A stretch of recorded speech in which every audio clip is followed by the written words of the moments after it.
The law of faith. You already believe, you just forgot what in. As told by Gillian Johnny, the fragile warrior. According to your faith be it unto you.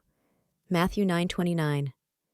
Faith is the substance of things hoped for, the evidence of things not seen. Hebrews 11:1. Everyone has faith, even the ones who say they've lost it. Especially them. Faith is not a mood. It's not something you summon with effort.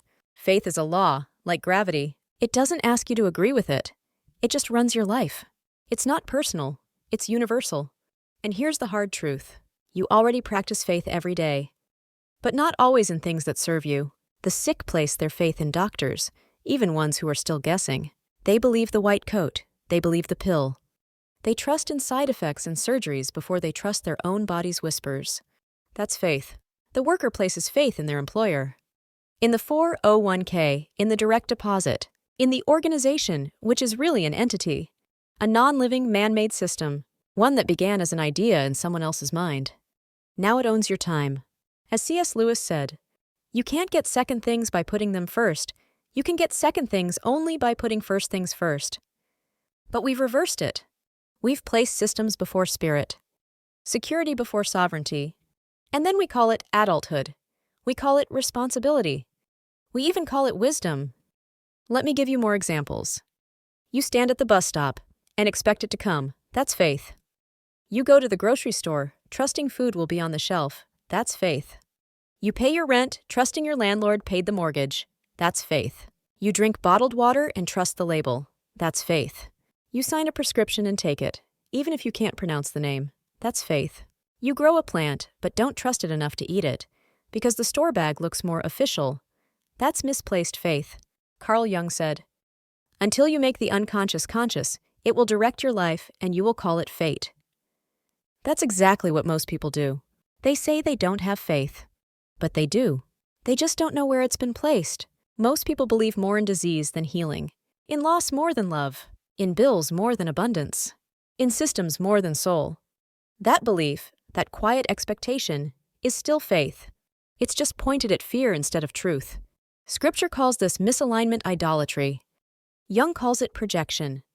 Lewis calls it disordered love. I call it spiritual amnesia. The Bible warned us. Do not be conformed to the pattern of this world, but be transformed by the renewing of your mind. Romans 12:2. They exchanged the truth of God for a lie and worshipped created things rather than the Creator. Romans 1:25. Let me say it plain. You trust CNN more than your intuition. You trust your GPS more than the inner voice. You trust a paycheck more than your purpose. You trust a label more than the soil. You haven't lost faith. You've just outsourced it. But here's the sacred reversal. You can reclaim it. You can aim it again. You can re-anchor it in something that lives, breathes, and does not break. You are made in the image of a creator. Faith is your birthright. Faith is not earned. It is embedded. You don't get faith. You are faith. So ask yourself, what would happen if you trusted your healing as much as you trust the pharmacist? What would happen if you expected miracles the way you expect traffic? What would happen if you believed in your dream the way you believe in your phone's alarm? You don't need more motivation. You need to redirect your belief. You've been practicing faith all along. Now it's time to practice it with intention. Put your faith in the goodness of the Lord. Put your faith in the restoration of your body. Put your faith in the dream still living in your belly.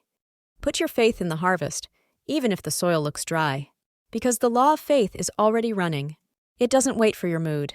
It responds to your expectation. As Jesus said, your faith has made you whole. Not your doctor. Not your boss. Not your parents. Not your plan B. Your faith. You already believe. Now just decide what you're going to believe in. If this message stirred something in you, if you felt your soul whisper, this is truth, then let that be the beginning of your return. You never lost your faith. You've just been waiting to remember where you placed it. I'm Gillian Johnny, the fragile warrior, and this channel is where soul, system, and spirit meet. Subscribe if you're ready to rebuild your life on truth. Like this video if it reminded you that you're divine by design, and drop a comment below. Where have you been unknowingly placing your faith? If you want more videos like this, grounded in scripture, psychology, and spirit, Visit my website at insert your link here, for example, www.figalisticrestoration.com. And remember, faith isn't something you find. Faith is what you are. Until next time, stay rooted, stay golden, and stay free.